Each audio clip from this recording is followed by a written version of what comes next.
Hello guys, welcome to this project I've been thinking about doing for a year now. A full-on Mega Man retrospective for the Prime Universe.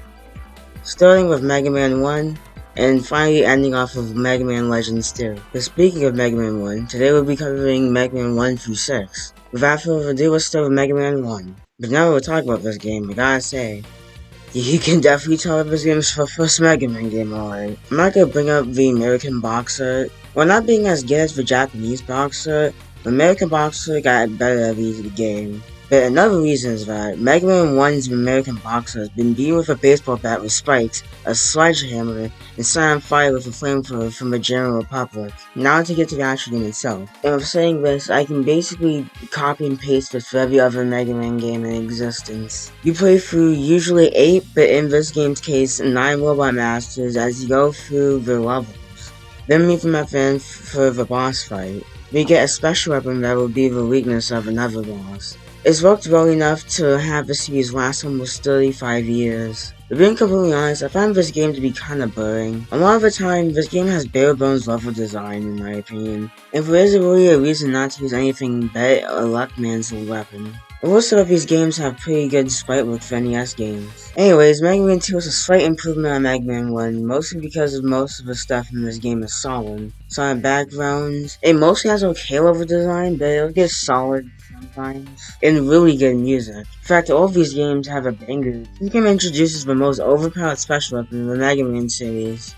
The Metal Blades. It shoots in all directions, is really fast, and barely ever wastes ammo. I first learned that you can use this thing up to 112 times. It's so good to the point that you have no reason to use the other weapons. Which is a shame because all these other weapons are really enjoyable.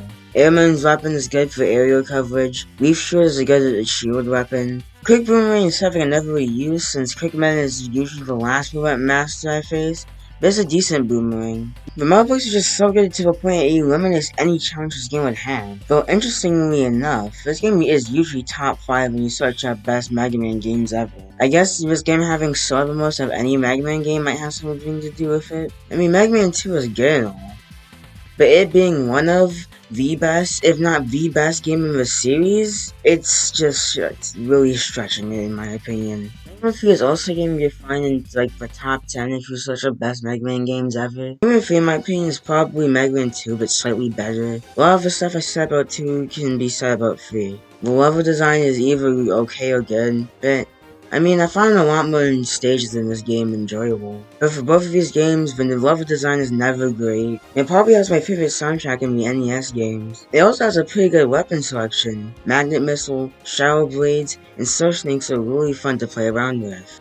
I also found Hard Knuckle useful in some areas, since it seemed to do a lot more damage than some of the other weapons. Everything else is kinda average though. Top Spin without a doubt is the worst weapon in the classic series in my opinion. Gemini Laser is a weapon I might need to experiment with. Neo Cannon is the buster but it costs ammo and it's the bane of Snake Man's existence. There's actually a few things that this game adds.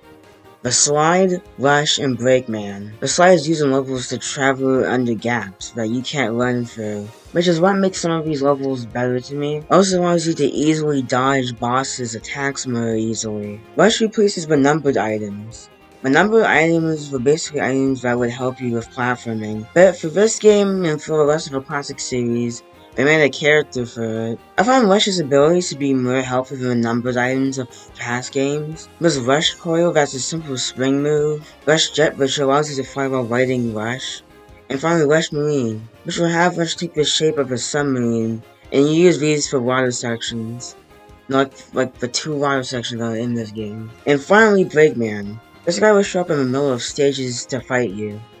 And when I mean fight you, I mean he'll jump and shoot and miss half of his shots. This game wanted to extend his game time, which makes sense as the 3rd game in the series, so let's try to expand it a bit. Yeah, Mega Man 3 expands the game in a way that makes some players not want to come back to this game. Doc Robot. I just want to point out that it doesn't even explain why these things are here to begin with. Legit, I even looked up on the wiki and it didn't even say anything on why these things were created. We're playing the same stages again, only with a bunch of bottomless pits and spikes. Doc Robot uses the weapons from 2, so now you're supposed to remember a whole new weakness chain. Honestly, these stages kind of make it so that I don't really want to finish this game if I ever come back to it. But after you fight Dark Robot, you get to fight Breakman. It's so easy, I don't even know why I even brought him. Remember, it was for Wily stage, but I quite really showered you with rising E-Tanks. Oh, by the way, E-Tanks are tanks that can refill your health. Meaning you don't have any threat of getting a game over and not being prepared. And on top of that, the final boss is really easy. I only took damage because Top Spin sucks. Mega Man and Wily get crushed, but Big Man saves Mega Man. Then for some reason Mega Man lets him refuse. This is where we find out that not only is Big Man actually called Proto Man, we also find out that he's a prototype robot master and he's Mega Man's brother. Mega Man feels a good game, but it's held down by the fact that the second half of the game isn't very good. If I come back to replay this game, I'll probably stop after being over Robot Masters. Now getting to the lore of Mega Man. Since the ending of 3 and the beginning of 4 actually shares some Mega Man lore. Dr. Light and Wily used to be colleagues but drifted apart for reasons that we won't get into for another 2 videos. Dr. Light had always been into the idea of robots and humans living side by side, so he created the Robot Masters. Robots that could do work easy, like channeling voltage, cutting down trees, or doing tasks in sub-zero temperatures. But Dr. Light kept 2 Robot Masters for himself, Rock and Roll, who were designed to be his lab assistants and his children. Dr. Wily, being jealous, stole the original 6 Robot Masters with no one being able to stop them. Rock then tries to step up to the plate to stop Wily. After Dr. Light does the proper upgrades, Rock becomes Mega Man. Or Rockman if you live in Japan. Now on to Fur. Mega Man 4 is the first Mega Man game that actually impressed me. Because of its really good level design, really good sprite work, and great music. First, the story. A scientist by the name of Dr. Kazak has unleashed 8 Robot Masters. So Mega Man fights the Robot Masters. It's later revealed that Dr. Kazak was fighting Mega Man because Proto Man kidnapped his daughter. But then Proto Man for some reason gives Kalinka back, but it also turns out that Dr. Wily was behind it all along. So, Mega Man Go beats up Dr. Wily, the end. Yeah, this story is pretty in one ear and out the other. But at least we have the gameplay. His level design is just really good with a lot of set pieces. Like fighting the giant snails in Toad Man stage. Or platforming in Bright Man stage where if you shoot these light bulb things, the stage will go dirt. Or the alternate paths in Skull Man, Pharaoh Man, and Dive Man stages. Just can't get enough of it, to be honest. And my goodness, this is the best selection of special weapons the series has seen yet. Rain Flush is really good at clearing the screen of enemies. The Flash Stopper being useful when you want enemies to stop attacking you. The Drill Missile does a huge amount of damage. The Scroll Barrier, while being situational, is handy in some situations. The Fail Shot is really powerful because you can charge it while it stays above you like a ceiling. And there's a new addition to Mega Man's roster, the Power Shot. Hold down the shoot button and Rock will charge a shot from his Mega Buster. When he releases it, it will shoot a giant shot that does a bunch of damage to enemies. I've heard that the charge shot ruins the whole plan for special weapons, but I disagree personally. Most, if not all, the weapons of this game do something that the charge shot can't.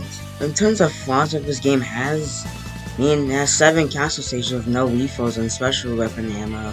But that's the problem with 5 and 6 as well. This is my favorite Mega Man game that we're covering today, and sets a new quality standards for the series for me. Then we get to the complete nothing burger that is Mega Man 5.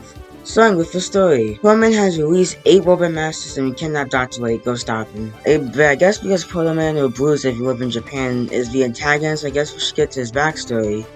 Proto Man, as his English name suggests, was a prototype Robot Master. It was later discovered that he had a faulty power core. Dr. Light wanted to fix it, but Proto Man, fearing he would lose his identity, ran away.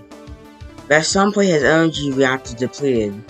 But Dr. Wily found him, and changed his solar core to a nuclear core, turned him into a combat robot, and gave him a proto shield to cover for his weakness. And to hide his identity from Dr. Light, he wore the Breakman mask. I'm assuming that Proto Man felt like he owed Wily, so he helped him out in 3? That's why he kidnapped Kalinka in 4, I couldn't tell you. Ironically, the discussion on Proto Man's backstory is more interesting than most of this game. Getting to the level design, Gravity Man is really cool.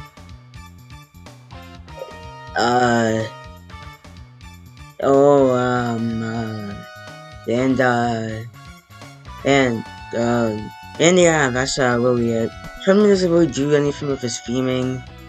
Stuntman's is fine, I guess. Gyro Man feels like another version of Air Man stage. Speaking of Gyro Man, I really don't like any of these special weapons. The only half decent ones in my opinion is Gyro Attack and Gravity Hoe. Starman, like the Skull Shield, is very situational. Power Stone barely hits anything.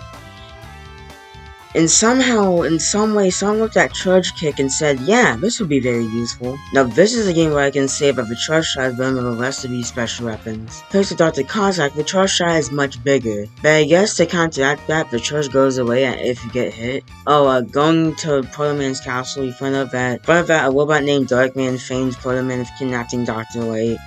Which, surprise surprise, Dr. Wily's back, and Mega Man beats him up. Then we save Dr. Light in the end. Honestly, while not being bad, while not even being mediocre, this game is kinda not a game I would really go back to be honest. I really think it does want to improve on fur, which just kinda go in one ear and comes out the other. But at least we're finishing this episode on a positive note with Mega Man 6. Somebody named Miss Vex controls the 8 Robot Masters that we're gonna attend the annual fighting tournament. Surprise, Dr. Wily is Mr. X in disguise. Go stop him. First off, one thing I like is the unique robot masters and the stage themes. Hence why we get the most varied designs in this game. Which actually fits because this takes place around the world. There are newly added rush adapters which really open the levels up to be explored.